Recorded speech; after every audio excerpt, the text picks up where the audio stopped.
राम जय। नमस्कार, स्वागत है एक बार फिर से आप सभी का आपके अपने ही परिवार हनुमान सेवा परिवार में।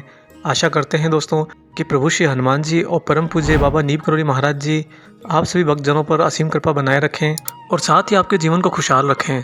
महाराज जी के सह शरीर रहते हुए सरकारी महकमे में अनेकों लोग महाराज जी के परम भक्त हुए हैं और उन भक्तों के साथ समय समय पर महाराज जी ने दिव्य लीलाएं करी हैं, जिन लीलाओं ने उन्हें सोचने पर हमेशा मजबूर किया है। जिनमें कुछ तो नास्तिक भी हुए हैं, परंतु बाबा का स्नेह और उनकी कृपा इतनी अथाह होती कि नास्तिक भी आस्तिक बन जाता।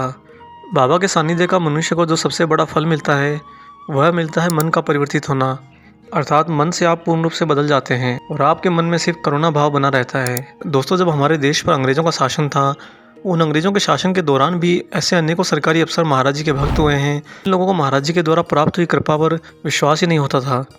ऐसी ये घटना आपको सब इंस्पेक्टर श्री राम नारायण सिन्हा के बारे में बताएंगे और ये घटना अंग्रेजों के शासनकाल के दौरान की है।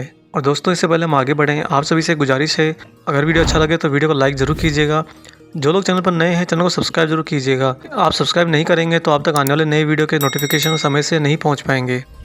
और जो लोग अपने इस चैनल का सहयोग करके प्रोत्साहन बढ़ाना चाहते हैं वह ज्वाइन बटन पर क्लिक करके चैनल को ज्वाइन करें। आइए अब लेकर चलते हैं आपको इस अद्भुत घटना पर। दोस्तों, सब इंस्पेक्टर श्री राम नारायण सिन्हा जी महाराज जी के परम भक्त हुए थे और वे समय समय पर महाराज जी के दर्शन करने के लिए कैंची धाम भी जाया करते थे। साथ ही अगर उन्हें किसी अन्य भक्त से भी ज्ञात होता कि महाराज जी किसी अन्य शहर में हैं, तब भी इंस्पेक्टर साहब वहां पर बाबा के दर्शन करने पहुंच जाते। यूँ तो सिन्हा जी ने कभी महाराज जी से कुछ मांग नहीं करी, बस दर्शन करते, पैर छूते और आशीर्वाद लेकर चले आते।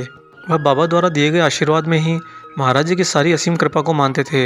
एक दिन ऐसे ही वे महाराज जी के दर्शन करने के लिए बाबा के पास गए हुए थे, तब बाबा ने उनका हालचाल पूछा और कुछ समय तक बात करने के बाद बाबा ने उनसे एक कागज़ और पेन मांगा। सिन्हा जी ने तुरंत ही एक कागज़ और एक पेन की व्यवस्था करी और बाबा को लाकर दिया। बाबा ने सिन्हा को अपने पास ही बिठा लिया और बस घर की और यहाँ वहाँ की बातें महाराज जी उससे करते रहे। बाबा ने उसकी नौकरी के बारे में कोई बात नहीं छेड़ी। उसी दौरान जब सिन्हा जी महाराज जी को अपने घर परिवार का हालचाल बता रहे थे तो बाबा महाराज उसी कागज़ पर हाथ से राम राम लिखते जा रहे थे। फिर कुछ राम नाम की पंक्तियाँ लिखने के बाद सबसे अंत में महाराज जी ने लिखा, तो पुलिस कप्तान बनेगा। फिर बिल्कुल ठीक उसके नीचे बाबा ने लिखा, बाबा नीम करोली। यह लिखकर बाबा ने वह कागज़ सिन्हा जी को दे दिया और उन्हें वापस जाने के लिए कह दिया। बाबा का लिखा हुआ कागज़ सिन्हा जी ने बिल्कुल सुरक्षित अपने पास रखा। उन दिनों दोस्तों अंग्रेजी शासन था और एक दरोगा का IPS अफसर बनना नामुमकिन था। सिन्हा जी को बाबा की भविष्यवाणी पर रत्ती भर भी विश्वास नहीं हुआ। यूँ तो वे महाराज जी की सेवा करते थे और उनकी भक्ति भी करते थे, परंतु सरकारी महकमे के अंदर की बातें वे अच्छी तरह से जानते थे। उन्हें ज्ञात था कि उनका उस पोस्ट पर पहुँचना नामुमकिन है। कुछ ही समय बाद देश आज़ाद हुआ। मुसलमान अफसर पाकिस्तान चले गए और अंग्रेज़ अफसर इंग्लैंड चले गए। तब अफसरों का टोटा पड़ गया तो भारत सरकार ने अच्छे रिकॉर्ड वाले सभी सब इंस्पेक्टरों को पदोन्नत करके पुलिस कप्तान बना दिया।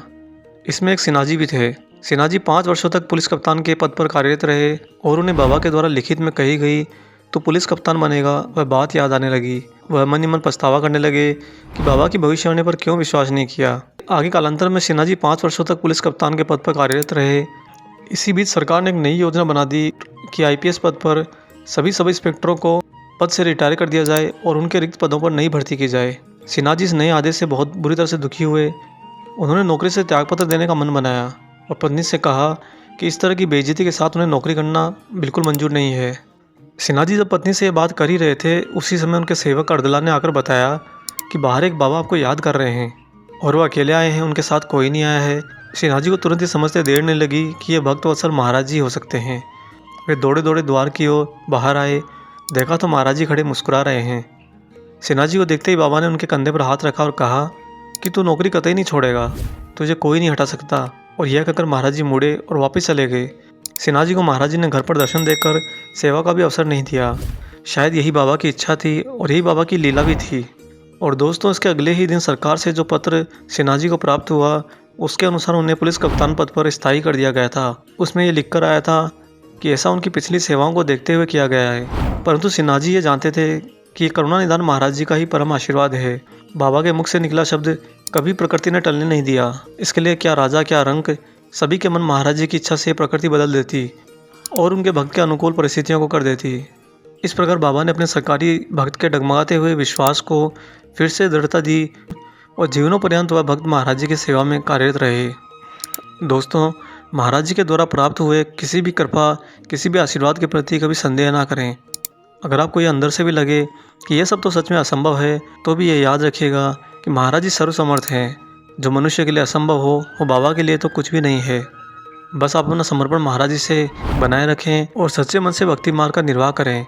हनुमान जी की परम शक्तियाँ आप सभी भक्तों के साथ सदैव बने रहें। आशा करते हैं आज का ये वीडियो आपको पसंद आया होगा। वीडियो अगर अच्छा लगा है तो वीडियो को जाने से पहले लाइक ज़रूर कर दीजिएगा और जो लोग चैनल पर नए हैं वो चैनल को सब्सक्राइब अवश्य करें। मिलते हैं दोस्तों जल्द ही एक और ऐसे ही बहुत खूबसूरत अंक के साथ।